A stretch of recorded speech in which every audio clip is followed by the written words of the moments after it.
ఈ మధ్య కాలంలో యుద్ధం ప్రారంభమైన తర్వాత ఇరాన్, ఇజ్రాయెల్, అమెరికాల మధ్యన జరుగుతున్న ఈ ఘర్షణలో మరి ఆంబోతుల కొట్లాటలో లేగదూడలు నలిగిపోయినట్టు ఇవాళ సామాన్యులు సమిధలవుతా ఉన్నారు.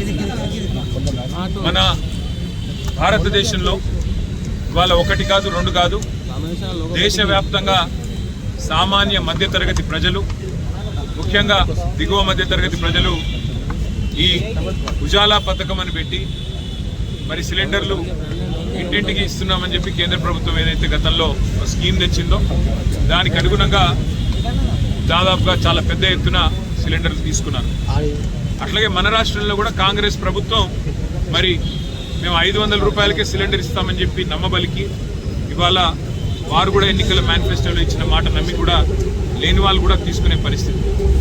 కానీ యుద్ధం ప్రారంభమైన తర్వాత ఇవాళ ఎల్పిజి గోడౌన్లు ఎక్కడెక్కడైతే ఉన్నాయో, డిస్ట్రిబ్యూషన్ నెట్వర్క్లు ఎక్కడెక్కడైతే ఉన్నాయో ఇవాళ అంతటా కూడా చాంతాడంత లైన్లు, ఎక్కడికక్కడ పెద్ద ఎత్తున ప్రజలు ఆందోళన వ్యక్తం చేసే పరిస్థితులు ఇవాళ నెలకొని ఉన్నాయి.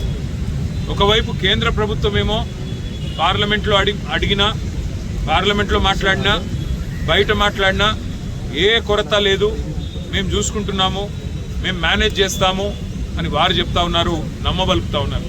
కేంద్ర పెట్రోలియం శాఖ మంత్రి మాట్లాడినా, ప్రధానమంత్రి మాట్లాడినా ఏమీ లేదు, అంతా బాగానే ఉంది అని విశ్వాసాన్ని కల్పించే విధంగా వారు మాట్లాడుతున్నారు. కానీ క్షేత్రస్థాయిలో పరిస్థితులు అట్లా లేవు.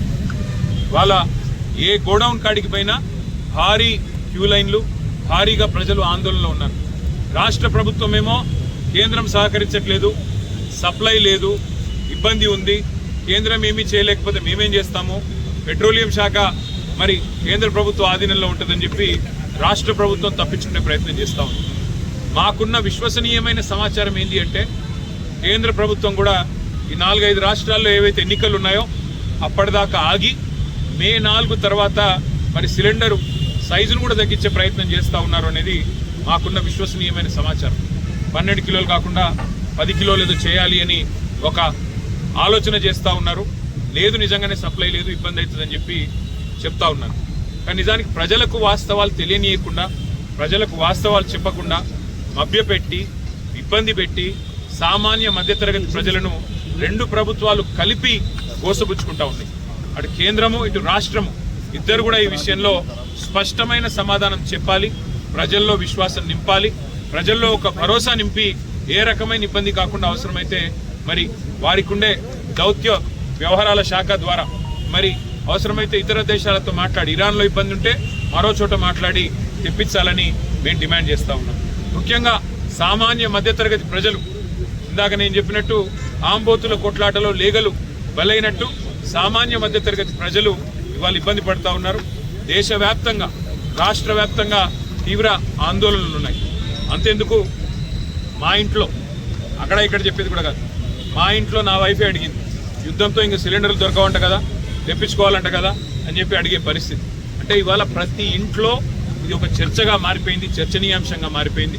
కాబట్టి ఈ విషయంలో వెంటనే కేంద్ర రాష్ట్ర ప్రభుత్వాలు ఒక వివరణ ఇచ్చి మరి కేంద్రంలో, రాష్ట్రంలో కొరత లేకుండా చూడాలని, వెంటనే ఈ విషయంలో ఒక సకారాత్మకమైన వైఖరి ప్రకటించాలని చెప్పి రాష్ట్ర ప్రభుత్వాన్ని డిమాండ్ చేస్తున్నాం. ఎందుకంటే అబద్ధాలు చెప్తా ఉన్నాం, కొరత లేదని వారు, సప్లై లేదని వీరు, మధ్యలో నలిగిపోతున్నది ప్రజలు. కాబట్టి వెంటనే ఈ విషయంలో వివరణాత్మకంగా చెప్పాలని చెప్పి శాసనసభ వేదికగా వాళ్ళ అడ్జర్న్మెంట్ మోషన్ వాయిదా తీర్మానం ఇచ్చాము. చర్చకు పట్టుబడతాము. ప్రభుత్వం స్పందిస్తే మంచిది, స్పందించకపోతే తప్పకుండా ప్రజల తరఫున ప్రశ్నలు అడుగుతూనే ఉంటాం, నిలదీస్తూనే ఉంటాం. Thank you.